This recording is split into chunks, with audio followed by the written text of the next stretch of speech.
Bismillahirrahmanirrahim. Assalamualaikum warahmatullahi wabarakatuh.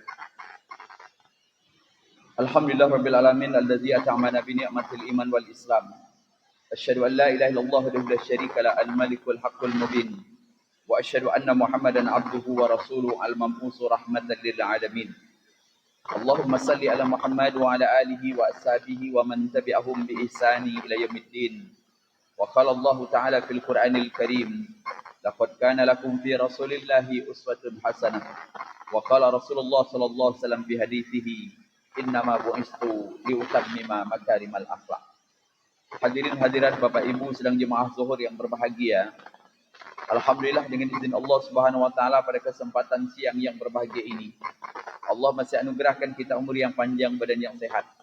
Masih diberikan kesempatan dan kekuatan untuk kembali bersua di tempat yang mulia ini dalam rangka melaksanakan salat fardu zuhur.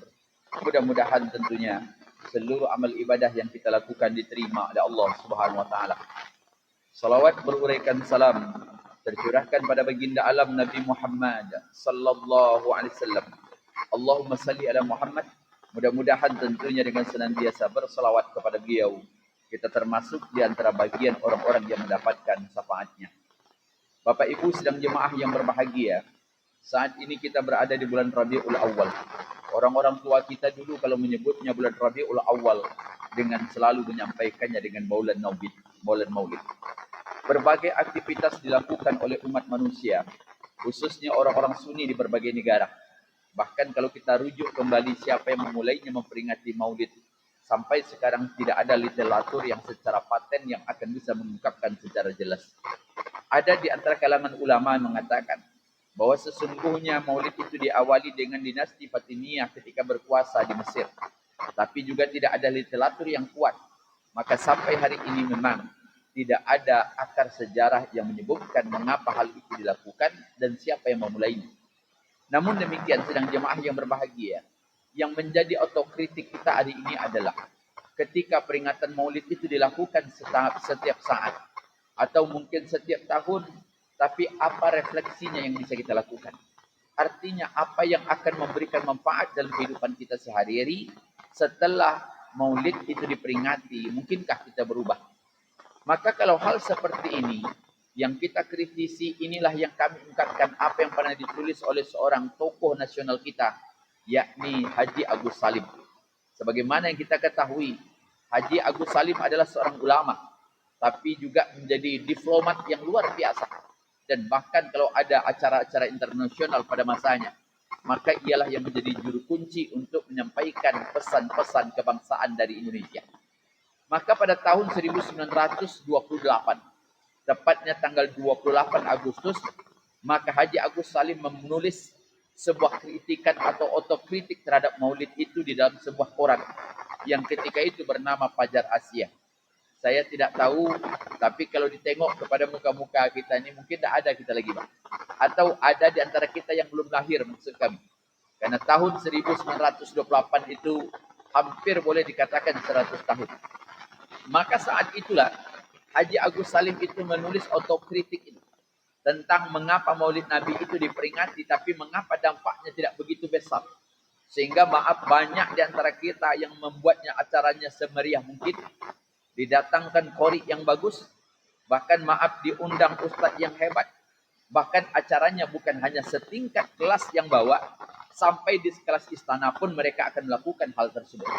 Tapi yang memang dikritisi oleh Agus Salim, mengapa itu tidak berkesan atau memberikan pengaruh pada akhlak kita? Karena tadi di awal kita membacakan ayat Al-Quran yang menyebutkan bahwa sesungguhnya Nabi itu dikirim kepada kita memiliki akhlak yang bagus, dan dia tidak diutus melainkan untuk memperbaiki akhlak. Catatan yang ditulis Haji Agus Salim dalam koran Fajar Asia itu menceritakan awal mula bagaimana kehidupan Nabi Muhammad secara ekonomi. Dia hidup dari kehidupan yang begitu luar biasa susahnya. Begitu dia lahir, dia sudah menjadi yatim karena sang ayah meninggal saat berdagang dari Sam dan kemudian singgah di Madinah. Kemudian dibesarkan oleh sang ibu. Ketika ibunya dia berusia 6 tahun, maka sang ibu pun meninggal, diasuh pula oleh datuknya. Tapi ketika usianya 8 tahun, sang datuk pun sampai pada ajalnya. menumpang hidup atau dirawat oleh pamannya Abu Talib. Abu Talib juga bukan orang yang kaya. Tapi maaf, dia juga orang memiliki ekonomi yang sulit, tetapi itu juga yang menunjukkan bahwa kepeduliannya terhadap kemenakannya luar biasa. Maka kalau dibawa dalam adat petata petiti orang Minangkabau, mungkin ada istilahnya anak kena pangku, kemenakan kena bimbing. Anak Abu Talib yang begitu besar, begitu banyak jumlahnya, ditambah lagi dengan bagaimana beban ekonomi yang dimiliki oleh keluarga ini. Inilah yang tampaknya membuat Nabi Muhammad tidak menyandarkan dirinya pada punggung orang lain. Tapi pada akhirnya dia menjadi seorang yang mengambil jasa memelihara kambing. Dari mana kita tahu kalau Nabi Muhammad itu memelihara kambing? Dia sendiri yang mengucapkan dalam sabdanya, tidak ada seorang Nabi pun yang dikirim oleh Allah kepada umat ini, melainkan mereka pernah memelihara kambing. Hal itu ditanyakan juga kepada Rasulullah, wala anta ya Rasulullah, bagaimana dengan engkau ya Rasulullah? Maka Rasulullah katakan, wala ana, dan demikian adanya aku. Maka Bapak Ibu yang berbahagia, nah sejarah hari ini, para ulama kita juga berbeda pendapat kapan sesungguhnya Nabi Muhammad itu dilahirkan. Ada dalam syirah itu, kalau kita buka Ar-Raqiqul Maktum, maka dia menulis beberapa pendapat. Bahkan ada 5 pendapat kapan Nabi Muhammad itu lahir. Tapi seluruh lahir itu hari Senin. Tanggalnya saja yang berbeda. Ini sedikit unik. Ada yang mengatakan tanggal 9. Ada yang mengatakan bahkan bukan bulan Rabiul Awal. Ada yang mengatakan tanggal 12. Sebagaimana yang mayoritas kita pahami di Indonesia. Tapi seluruhnya mengatakan, walaupun ada perbedaan tanggal kapan Nabi Muhammad itu dilahirkan, tapi tidak mengurangi kemuliaan. Tapi Nabi Muhammad itu lahir hari Senin. Dari mana kita mengetahuinya hari Senin ketika dia berpuasa Senin Kamis dan orang bertanya kepadanya, lima tasumu hadzal yaum? Ketika ada orang bertanya kepada Nabi Muhammad, mengapa engkau berpuasa hari ini? Jawabannya ketika itu, karena sesungguhnya saya dilahirkan hari ini, yakni hari Senin. Maka sidang jemaah yang berbahagia. Tapi kembali kepada otokritik yang disampaikan oleh Haji Agus Salim dalam catatan tersebut. Apa yang dia takutkan? Padahal maaf, tahun 1928 jauh dari kategori merdeka. Bahkan baru merintis dan rintisan itu bisa sedikit. Tapi apa yang ditakutkan oleh Haji Agus Salim, yakni ketika kemampuan moral kita tidak elok. Itulah yang hari ini ditakutkan dan harusnya itu yang dicontoh dengan Nabi.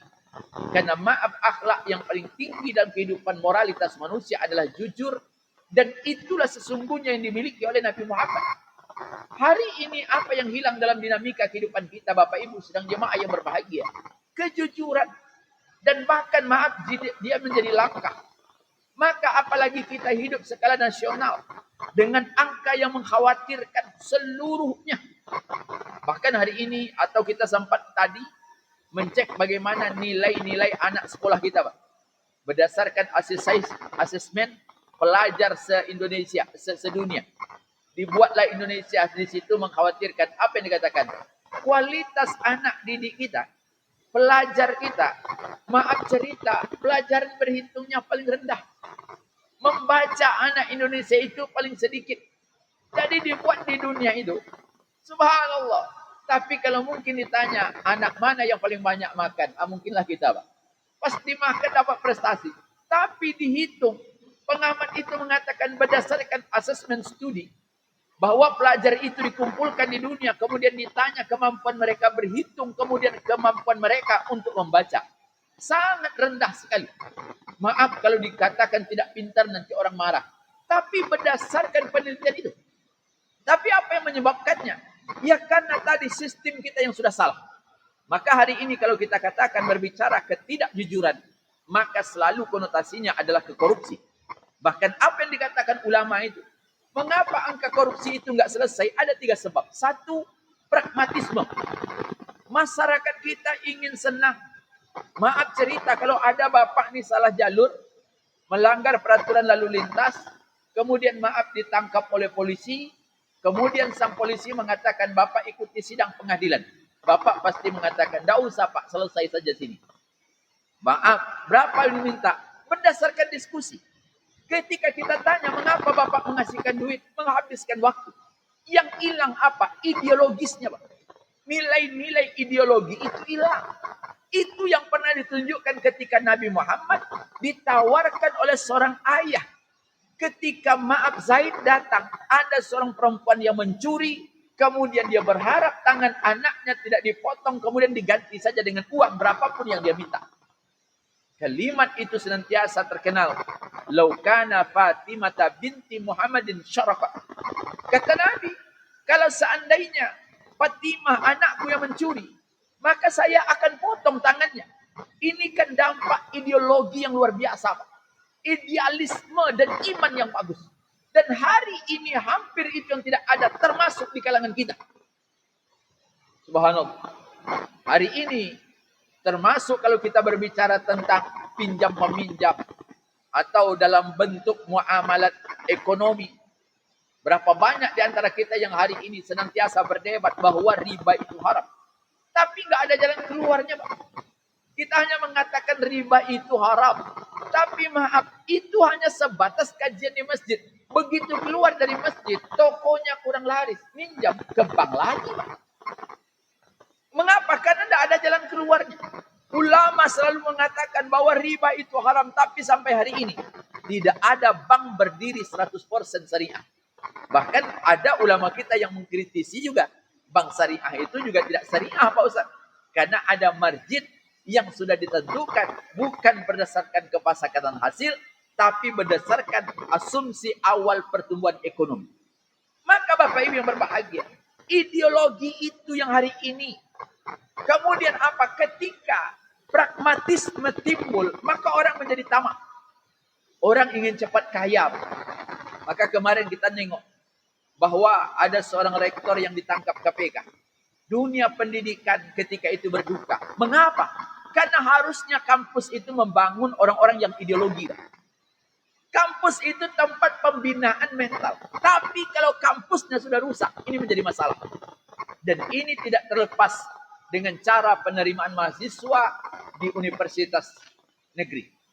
Karena ada 3 cara. 1, dengan cara penerimaan mahasiswa seleksi berdasarkan prestasi, SNBP. Yang kedua nanti berdasarkan ujian masuk. Dan biasanya antara prestasi dengan ujian masuk itu hanya 40%. Sisanya mandiri. Mandiri itu artinya pakai duit sendiri, Pak. Itulah kesamunya. Kalau kita nak masuk, duit siapa? Apalagi fakultas kedokteran sebagaimana yang terjadi di Universitas Sudirman itu. Sampai 650 juta. Dan maaf, orang yang melapor KPK itu bukan dia tidak setuju nyogok, Pak. Kebetulan sudah menyogok tapi tidak lulus. Kan itu aja masalahnya, Pak. Kalau dia lulus, antok-antok, ya Pak. Ini masalahnya dia sudah nyogok tapi tak lulus, diminta duitnya, tak bisa kembali. Maka timbul masalah. Sudah semenjak kapan ini terjadi? Dan kampus mengatakan bahwa fakultas kedokteran itu penyumbang terbanyak untuk dana operasional karena kampus dibuat sebagai BLU dan tidak lagi semata-mata dibiayai oleh pemerintah. Yang dibiayai oleh pemerintah adalah gaji. Maka hari ini subhanallah, kampus yang sudah kehilangan identitas. Yang lebih parahnya lagi, orang yang ditangkap itu dan konotasinya, dia anggap orang baik. Namanya saja tidak tanggung-tanggung, Pak. Ahmad Siddiq. Nah, luar biasa tuh. Apa yang buruk dari namanya? Sudah Ahmad orang terpuji, Siddiq lagi, Pak. Jujur, tangkap dulu di KPK. Pak. Kalau kita tengok datanya, sampai apa? Pernah menjadi rektor Universitas Nahdlatul Ulama, dan dia yang mendirikan. Bahkan maaf, ketua ormas. Kalau bahasa kitanya Pak Kiai, kalau Kiai lah mencilok, gimana pula awaknya, Pak? Tentu awak ngikut aja lagi. Maka subhanallah, tomak. Kurang apa? Tidak ada yang kurang, Pak. Yang kurang itu hanya iman ketika ideologi. Nah, yang ketiga, mengapa korupsi itu tidak bisa diberantas? Karena memang sistem itu yang memang dibuat agar bisa melahirkan koruptor-koruptor. Hari ini mungkin Bapak mendengarkan ada kawan-kawan yang hari ini demo ke Jakarta, khususnya dari Pati. Kemudian beberapa elemen lainnya. Mereka mendesak agar segera undang-undang perampasan aset itu segera diberlakukan, disahkan. Undang-undang itu bukan baru, Pak. Semenjak zaman Pak SBY. SBY 10 tahun, Masuk Jokowi 10 tahun, datang lagi Pak Prabowo. Nggak pernah disahkan dan nggak pernah dibahas oleh anggota DPR. Masalahnya apa Pak? Masalahnya PT-nya kan diambil. Itu masalahnya Pak. Siapa yang mencuri, diambil seluruh hartanya, dimiskinkan. Alasan mereka kita belum siap, kemudian nanti apa yang dikatakan ini juga jadi bumerang. Maka kemarin MUI itu datang juga menghadap Menteri Koordinator Hukum. Dia katakan mengapa tidak dilakukan. Menteri Hukum mengatakan bukan undang-undangnya yang salah, tapi maaf bangsa ini belum siap untuk menerima kenyataan. Maka mudah-mudahan melalui bulan Maulid yang di dalam tanda kutip yang diperingati oleh banyak orang, seharusnya evaluasi yang tertinggi adalah otokritik kita. Mengapa orang senantiasa memperingati Maulid? Sayang maaf, akhlak tidak pernah berubah. Karena sesungguhnya intinya bukan Maulid itu. Yang intinya adalah perubahan sikap kita terhadap diri kita. Sudahkah kita menjadi orang yang jujur, atau kita hanya akan seperti ini selama-lamanya menunggu sesuatu? Wallahu a'lam bishawab. Mudah-mudahan bangsa ini lebih baik. Mudah-mudahan jujur menjadi bagian rasa kehidupan kita. Dan mudah-mudahan tentunya kita akan menjadi negara yang lebih baik di masa yang akan datang. Assalamualaikum warahmatullahi wabarakatuh.